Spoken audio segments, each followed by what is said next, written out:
Hi, welcome to Arguing Autogynephilia. Here with today's guest, ChromaColor 2. I'm actually the CEO of Autogynephilia tonight. Very, very honored to be here in the hybrid Ford Maverick. Ford Maverick, yeah.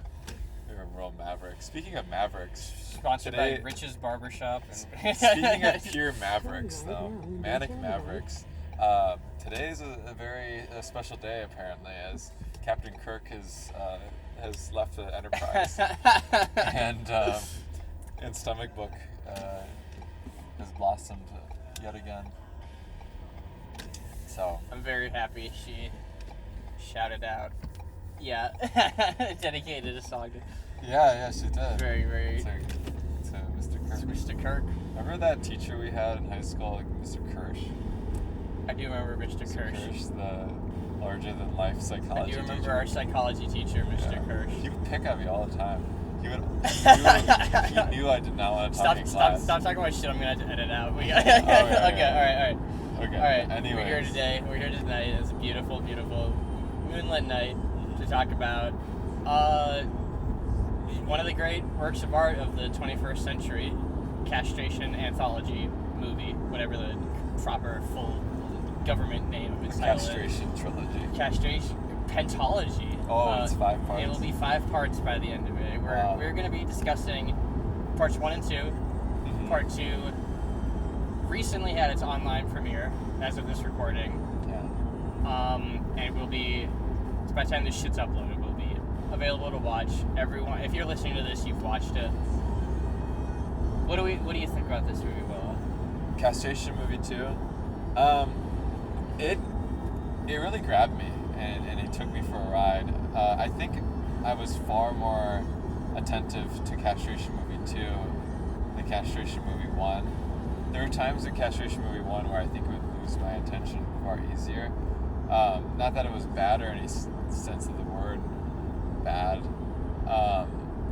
but I just think that the narrative and more so the imagery of Castration movie 2 and how it was a lot more allegorical than the first movie. I think the first movie was a little more on nail head, like with all the characters and what the characters did, whether it be like Incel Superman or Louise Word's character, Michaela.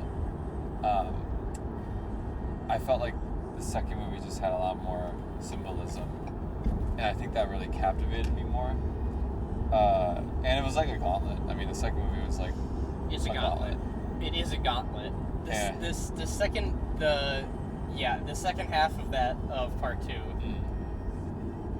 is ridiculous. Oh yeah. Is the final third, rather. That middle third is so calming.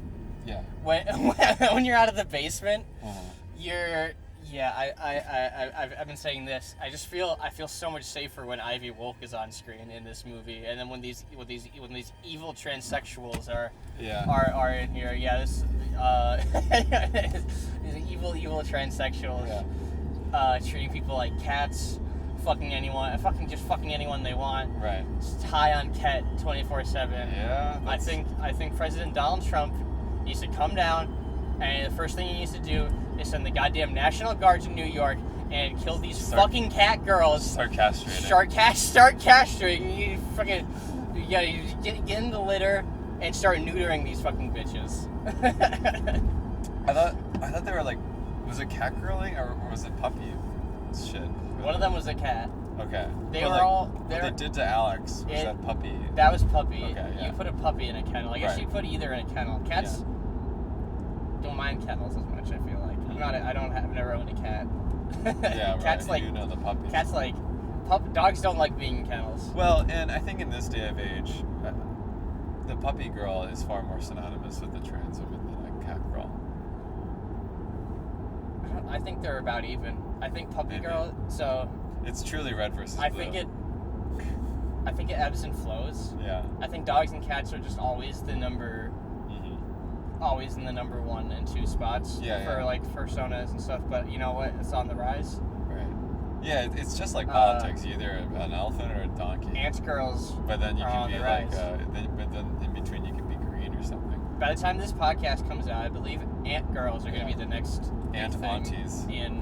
All the trans women are going to grow up and become ant aunties. Yeah. Aunts. Everyone join the Aunt Hill. The Aunt Hill. So, yeah, obviously the puppy pill was exemplified in the movie, and not so much the kitty aspect. At least the kitty aspect wasn't villainized as much. That's for sure. Yes. And what I found really amazing off the bat was just like how real that cult space felt. Because obviously it's an incredible set.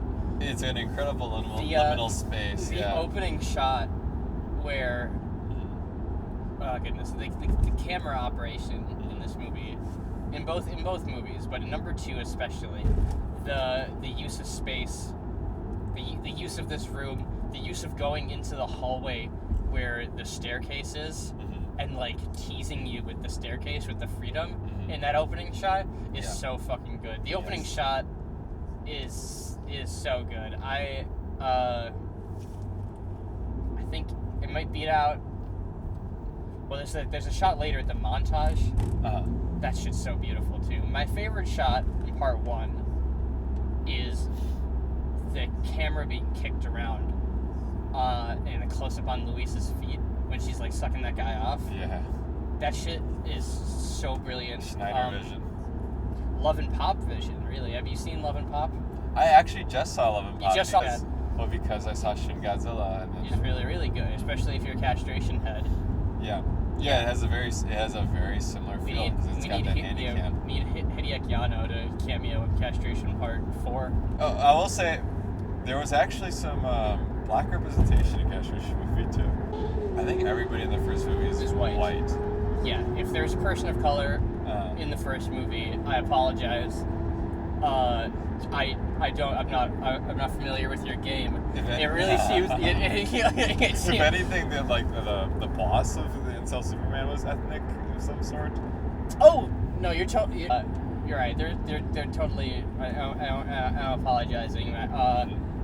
For my first part of this podcast, I had my notes. I had pages and pages of notes. I had the letterbox and the IMDb open. I was double checking. Right now, I'm actually on the fucking highway driving, so it's a little. I'm unfortunately. I'm unable to.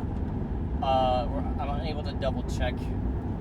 We're unable. The roster. Am I going twice the speed limit? No. What was that sign? That's off of the opposite side of the road. That shit was ridiculous. That's for the frontage road.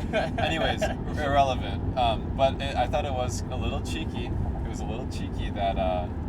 Because in this basement, in this hovel, the Harem of the Hives hovel, there's only a few items down there. There's the computer that is regurgitating 4chan information. Yes. Which I thought it was very apt. That's a great point. There's nothing in this place. It's just deprived. Screen. Yeah. It's just screen, estrogen, and then bass guitar. Ketamine. Yeah. Ketamine and then bass guitar. Cheekily enough, they had the black person play the bass guitar. I don't know if you thought about that at all. I think that's because she just is the musician. I'm forgetting the actress's name that plays Eclipse is the composer for. And their name's Eclipse. The character's name is Eclipse. The actress's name I forget. Yeah. But she's the composer for Going Down with Ella Ehrman. Yeah. Or one of the composers, or composed a song for it. I'm not if she's. But that's where I know her. Yeah. From. I thought it was. Her race didn't play an aspect in this movie, her character at all. No. No. And it makes sense when you're cut off from society. Right. Part of it. Yeah, I don't know, but it's maybe a missed opportunity to look at what racism could grow in a place like this. But that's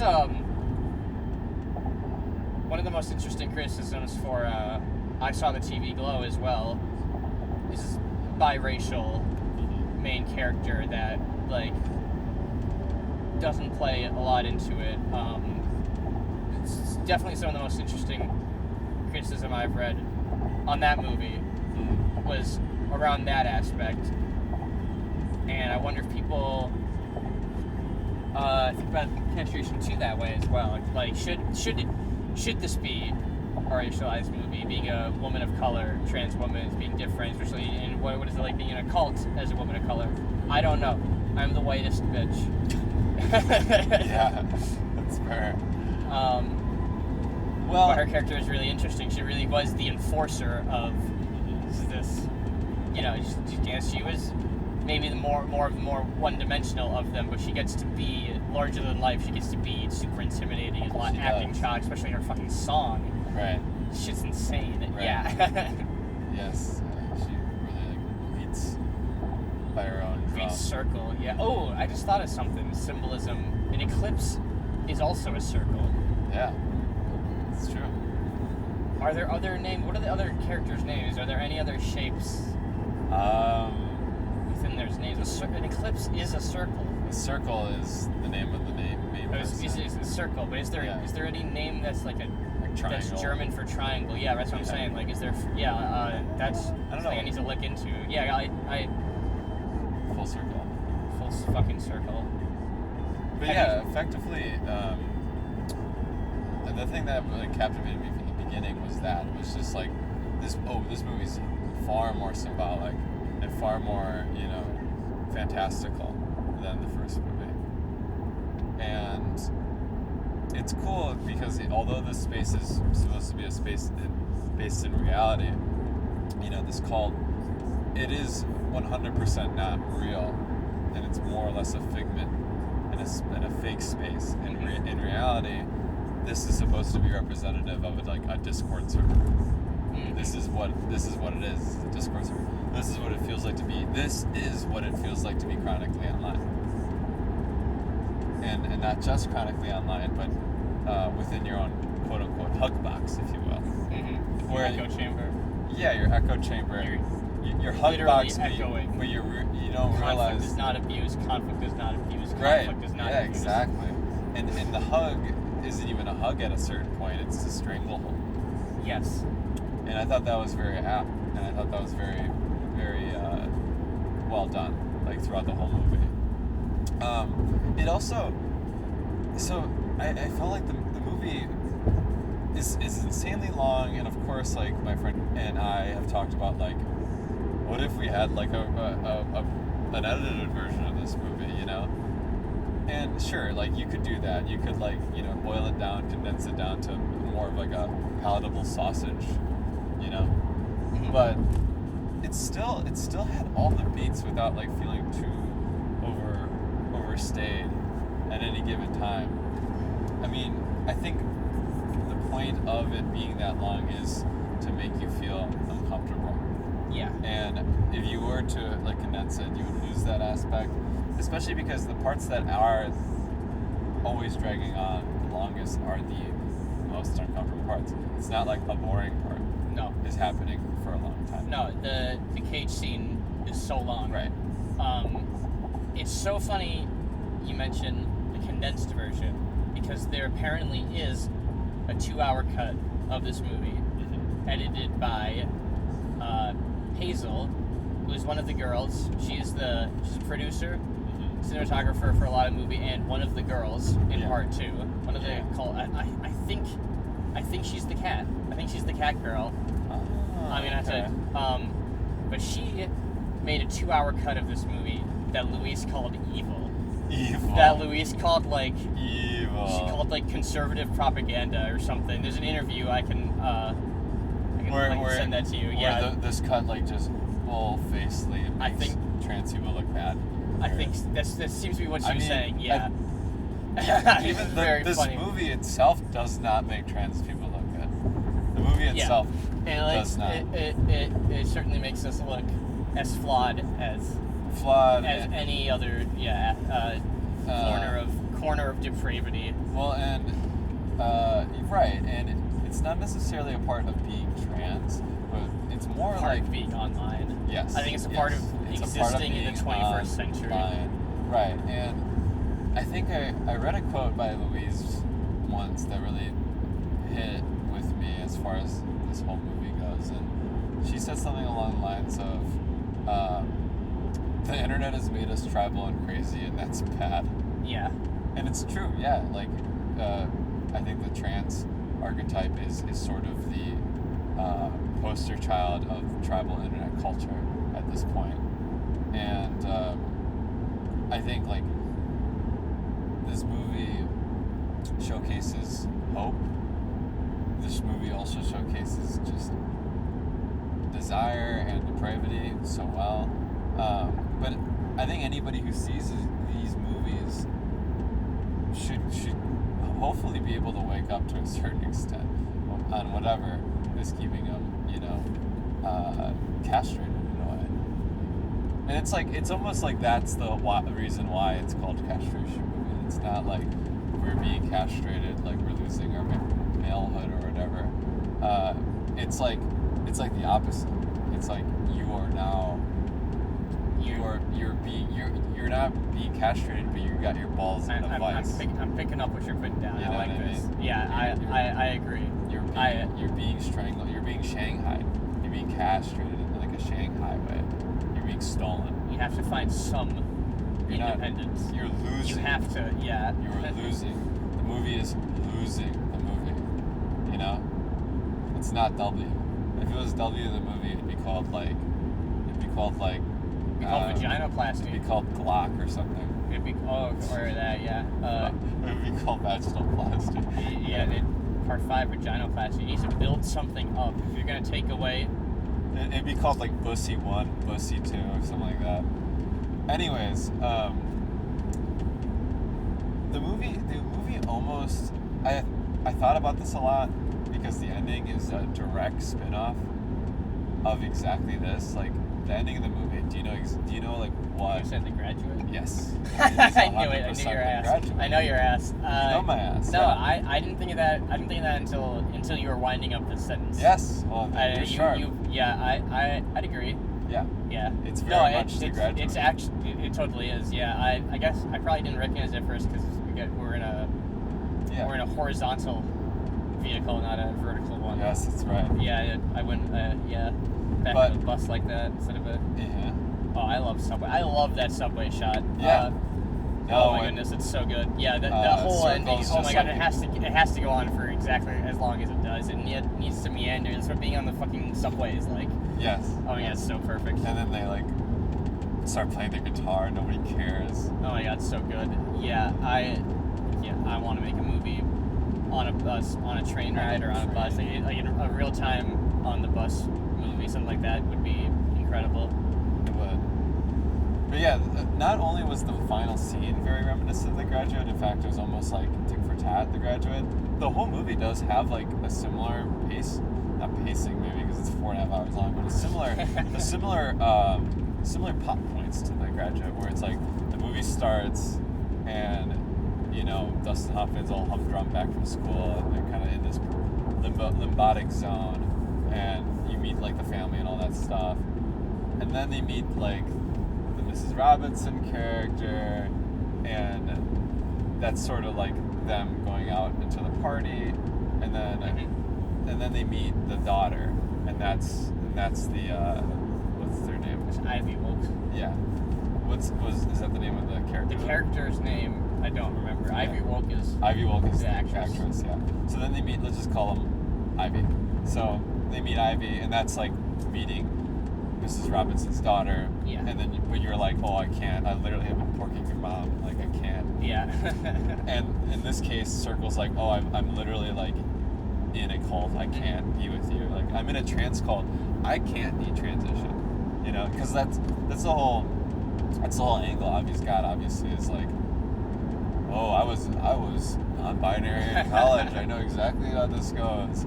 You're delusional. Her callousness towards it, right? Was so like, and I think they really did choose her wisely. It wasn't just like anybody she was the perfect fit for that role because she does have like certain aspects that you would see in like a trans mask. Like she has a very, very strong jaw for a woman, you know? She has a very aggressive personality. Yeah. These are things. She's insane. Right. Have you seen Honora? Yes. Yeah, she's the bitch in Honora. Yes. She's the bitch in. I can't believe the bitch from. We gotta get the Russian guys from Honora and Castration Park. I literally met a guy in Italy who was like the Honora Russian guy. I thought you were gonna say you met. I met the Honora guy. Yeah. No, I met this Russian guy in Italy, and he was. I couldn't stop thinking about how he was the main character from Honora, and my loud mouth couldn't keep it to myself. So I said, like, you're like the main character from Honora, and this guy's name is Felix. Like, hey Felix, if you're listening to this, love you, buddy, miss you, Felix. But Felix was like, oh my God, that guy's my hero. Thank you. He was so flattered that I compared him to that guy. But yeah, anyways, Ivy was great for this role because she equally is discontent. She wants to be trans, but she has somehow convinced herself that she's not. And then she plays up the like, oh, I was non-binary. Like, I can tell you that this doesn't work. You know, those are things that somebody who still wants to be trans says. I'm not sure. That's kind of how I feel. I feel like any old detransitioner keeps it to themselves. They move on. They don't feel like, yeah, like. They keep it to themselves unless it's their job. Yeah, unless it's their job. You're right. Unless they're in church. But it isn't her job. You're right. Right. And she seemed. It isn't her job, and the fact that she's trying to get people to detransition actively makes me think. I didn't think of it like that. Wants to be trans. That's how I feel. And then they bring, Circle to the detranser's house, and they're fucking miserable. So both of them are so funny. Oh my God, the blonde bitch. He still gets laid. The chaser bitch is so funny. Oh and the my guy, God. Yeah, the guy and the chaser bitch are so fucking funny. Yeah. I wish I had their actors' names with me. They are both brilliant. Both very, very, very funny. They really gave her that candy, like sticky, like she looks sticky. You know what I mean? Lollipop. Yes. We'll call her a lollipop. And another uncomfortable she's a scene. lipstick chaser, is what she is. Not someone who chases lipstick, but like a lipstick lesbian snotty chaser. boys with lipsticks on.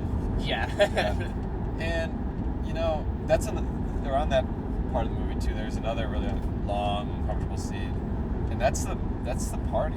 The party is so long and uncomfortable to watch, and it's not like something like heinous is happening.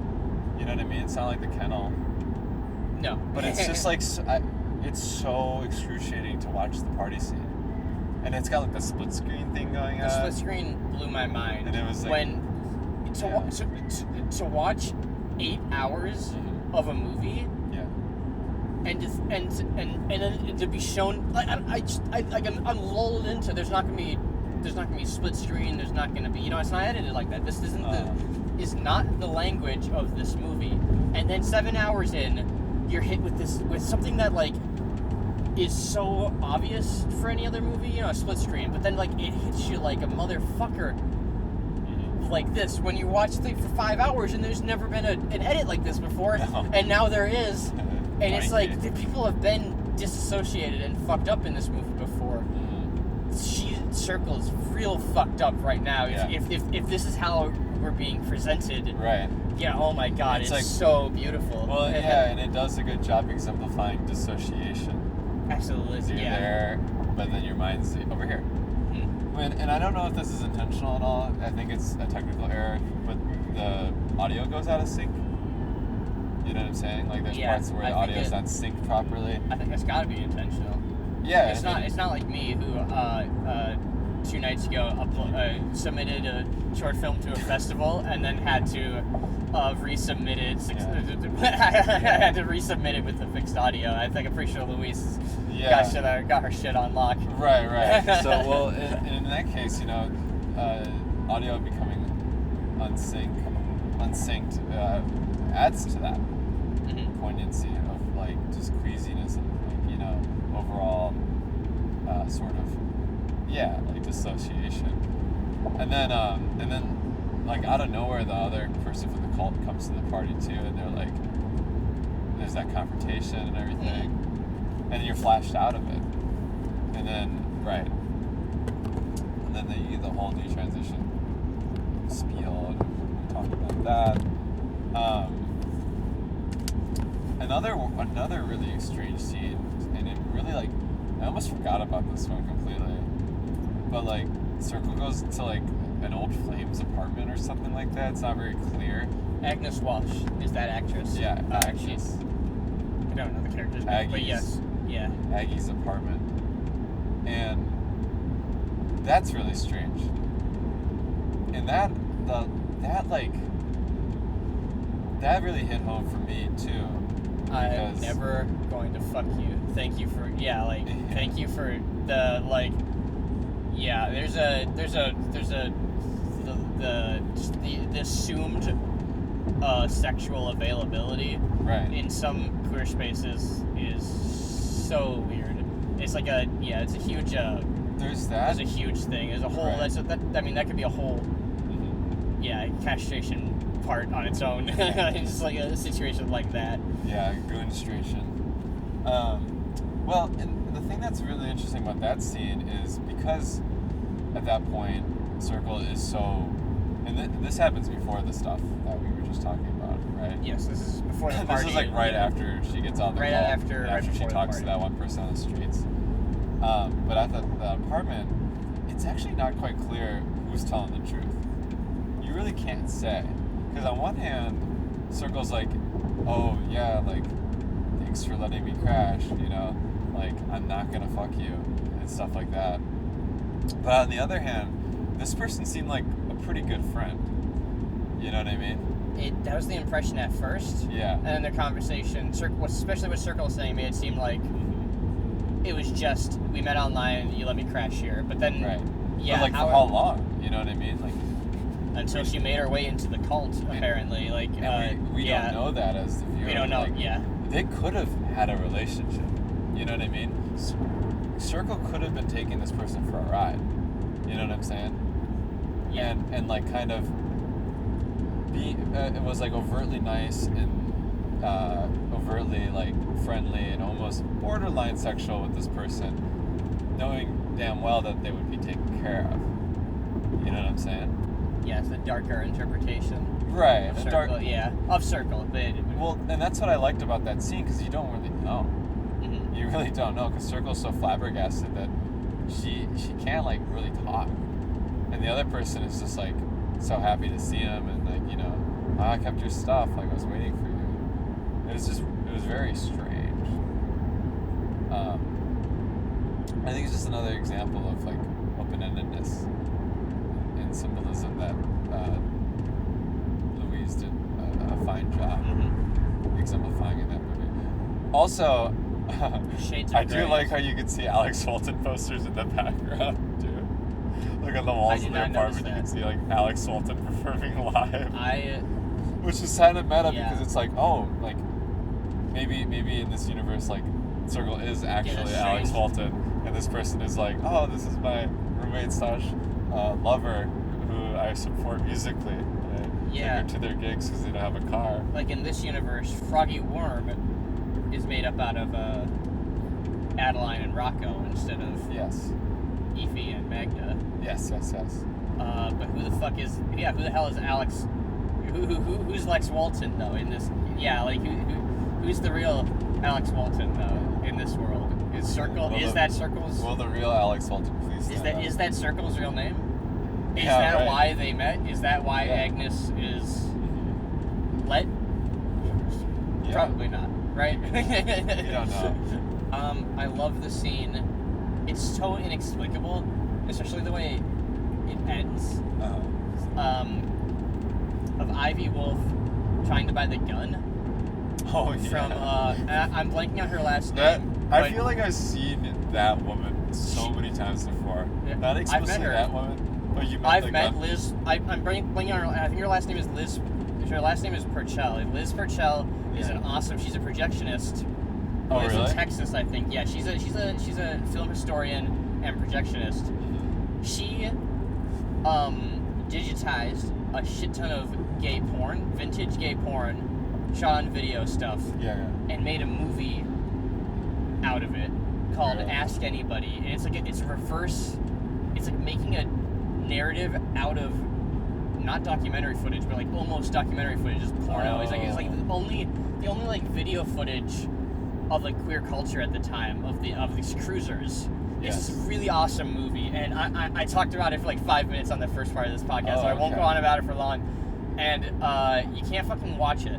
Willow, I'm gonna get your ass to watch it because I'm gonna get either Cactus Club or Oriental to play it. Oh, that'd be sick. Yeah, that's the only way to do it is to tell a theater to ask her to play it. But it's like it's porn made into a narrative. Right. And it's so awesome. That's it's brilliant, really really really good. I'd love to watch it. I feel like you have either brought it up or I've heard about it somewhere else. Mm-hmm. And that's who plays that gun seller in that movie who only wants to sell Arm the Dolls. Well, that's the funny. How the fuck did Ivy find that bitch? Like literally, on such short notice, and then to not get a gun by the end of it. Right. It's Well, such a funny scene. See, that's the other funny thing too about like casting Ivy, and like I said, Ivy's got like, Ivy's all woman or whatever, but Ivy has some features that can be conflated as the features of a trans femme. Yeah. And I think that was really funny that they like did both of that, where it's like, oh, can you tell that I wanted to be non-binary? That I wanted to be man? And then they're like sitting there being like, yeah, I'm a trans. I used to be a man, you know. And then Miss Arm the Dolls is like, no, honey, leave. But what I was saying about that particular person is, not that I've seen that explicit actress before, but like I feel like every single time there's like a trans woman arming the dolls, it looks like that person. You know what I mean? Yeah, I feel like that is the body type of the arm the doll weapon. Our butches are our strongest soldiers. Yeah. The what do they call that? Not the treasury, but the armory. Yeah. The armory. She also reminded me of. Do you know that comedy duo, Girl God? Yes. Reminded me of Girl God too. She reminds. Yes. That one girl from one of the girls that one of the goddesses. Yeah. One of the goddesses. Yeah. That was a really funny scene. I like the apartment they had too. Like, I know. I'm a smart transsexual. And I know the girl gods' names: April and Grace. Yes. She looks like either April or Grace. Yeah. So then, by that point, we're basically back to the Discord server room. And well, there's the Chapo Trap House scene. Oh. With the two bros on the porch. Yes. Yeah. Before they go to the detransitioner's house, the Chaser and Ivy and Alex talk to. I'm blanking on their fucking names because I'm not a Chapo head. Yeah, it's Chapo. It's the Chapo guys. It's Felix and the other one. Yeah. Right. And one of them's wearing a shirt that's like liberals eat shit. Yeah. I mean, they're like all both overtly polite about it too. Yeah. They're both like trying not to hurt anybody's feelings. They're trying to like so hard to say the right thing. Their response is like, I'm gonna say 20% more polite than Turner in Cell Superman in Part 1 when faced with the exact same question about Adeline by Louise. That sentence found its way at the end eventually, but like yes. Well, and that's interesting too, because I think maybe what Louise is trying to do with that kind of behavior is exemplify that in the grand scheme of things, some of the worst people to transsexuals are other transsexuals. And almost like I don't know, like there are a lot of strangers out there who are cruel, of course, and it's not like, completely true what I'm about to say, but there's a lot of people who just don't care, and they're perfectly fine with you being with whatever you are. And the people who actually got their own shit. Right, and the people who are actually angry are other transsexuals and other gay people. Those sometimes are your greatest enemy. And if not that, then yourself. So yeah, there's this isolationist idea. There needs to be trans women only spaces, but you can't shut yourself out there from everyone else. You have to have trust and hope in other people, in cis people and in straight people. Right. And it's like it can be scary if you're in one spot for a long time, but like you have to, because there aren't enough of us. Right. And there are so many allies. Absolutely. Like you can get to them. You can break through to some people. Well, and it's also just very aggressive as to like what you're trying to do when you transition. When you're transitioning, isn't the goal to escape one cage, to get out of a cage that you feel trapped in, be free? But this movie truly is. This movie should have been called freaking from the cage to a kennel. It's just from the kennel to the cage. Yeah. From the kennel to the cage. Or kennel to the grave or something. Yeah. Yeah. Like, from the cage of gender binary to the kennel kennel to the grave goes puppy. hard. Yeah, I need to edit that out so no furries take that for an album before I name it. Leave that. Before Stomach Bugs makes that her next album. You should put Yips and Parks right there. Oh my god, we're in Milwaukee. Yeah. You can smell This it. is a weird angle. It's strange. I've not seen the fuck's it called? Bradley clock? Yeah. Not seen the Bradley clock from this angle. Yes. Sometime. Rockwell Automation, Bradley clock. It's actually the largest clock face in the world. I think, still. At least it was. It definitely was in our childhood. That was a fun fact. That's another great line right there. It definitely was in our childhood. That'd be a great title. I wish I watched Castration as a teen. Oh, yeah. I mean, it's one of those things where it's like, I'm glad this all happened to me when it did, but yeah, it's bittersweet. Like, what the hell transitioning as a teen would have looked like? Surely I'd be more happy now, but there's no way. I don't know. I probably would have found a way to have been happier back then. No, I definitely would have been. If I was on like HRT. Yeah. It really is just like the that's the bright ass fucking fog lights. I know. What is that? Oh, they're doing shit down there. Yeah, I didn't see them because they're engulfed in fog over there, Marcy. That is pretty crazy. That is really scary, actually. There's a thick fog over the city of Milwaukee. Like we are at the cusp of it. You can just like see. It almost looks like a Dubai sandstorm. It's really crazy, actually. As I was saying, yeah, the greatest enemies usually are like other fucking queer people. Well, it's not that we're the greatest enemy. I would say it's the hedgehog's dilemma. You're bristling most with who you're close by with and who you're able to. Our greatest enemy is still like fascism and capitalism and shit. Right? You can't just work. I wish we could just work it out with Becca down the street. I wish we could just work it out with every Tiffany and Astrid and Star and Enid and all the trans bitches that piss you off. You just named like a bunch of fucking names. I'm sorry. I'm sorry to all the women These are listening. all. Everybody I just said has got to do the ALS Ice Bucket Challenge. I love this movie. Castration forever. Luis put me in the movie. Come back to Chicago. I'll stay up till 4 a.m. filming shit for you.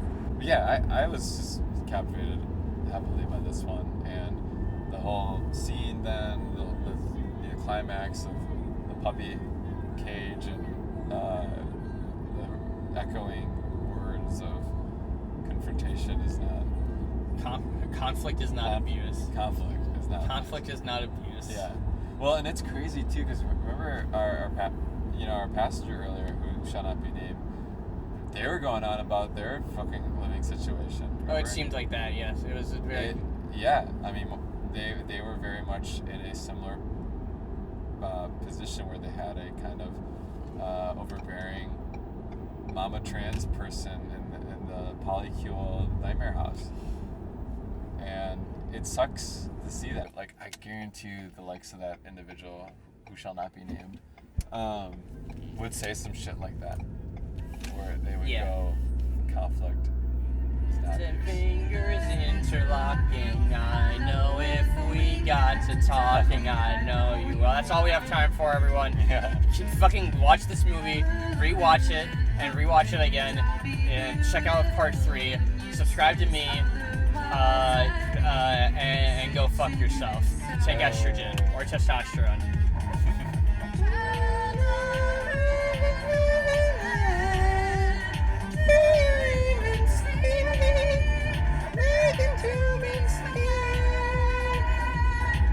Don't know the lyrics to this song. Well, that was fun. Really cool. He's gonna play us out. I'll do some fancy editing. I'll mix it into the actual version of it. Yeah. You'll hear, this will be the last little bits you'll hear from us. Yeah. It certainly made the drive go by like that. That was a fun night in general. This Like, is very fun. we should definitely do that more often. Hell yeah. You know, see Let's record for 5 hours on the way to Minneapolis. Minneapolis.